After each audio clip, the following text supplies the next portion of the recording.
Now that we've introduced the basic concept of static members of a class, let's talk about why the main method is actually declared as static. Now, main is going to be called before any objects of any classes ever exist in your program. It's basically the bootstrap mechanism, the entry point that enables you to get the program up and running.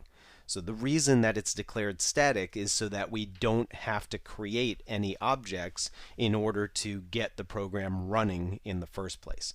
The runtime is automatically going to invoke main through the class name that contains main. So class name dot main will be the syntax of the method call.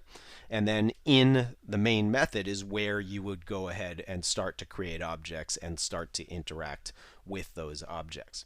Now, only one class in a project is allowed to contain main unless you designate in the project settings which class's main method should be used as the entry point to launch the program.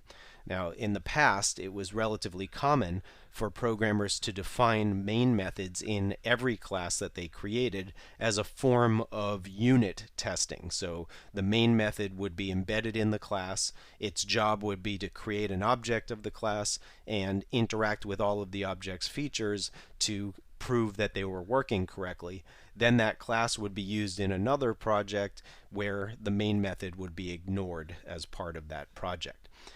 If you want to do that as a way of doing unit testing, you can certainly do that. Nowadays, Visual Studio has all sorts of test case support, so you don't need to do that.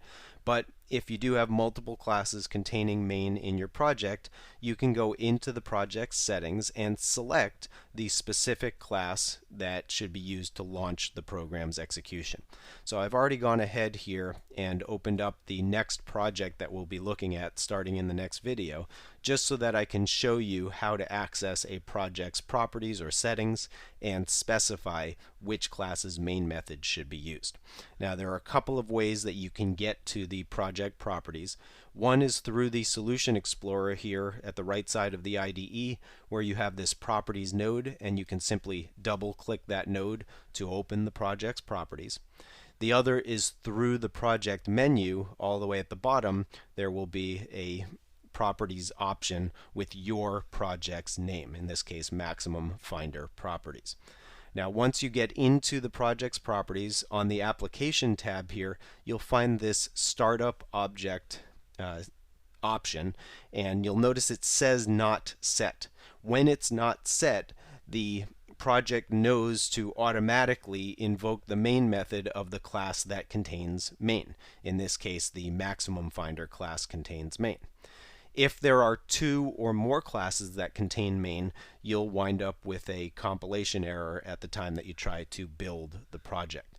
In that case, you must set the startup object. And to do that, all you'll do is click this down arrow and select whichever class you want to use as the startup point or the entry point in the application. Now, once you've set that, you don't have to set it again. It will be stored with the project.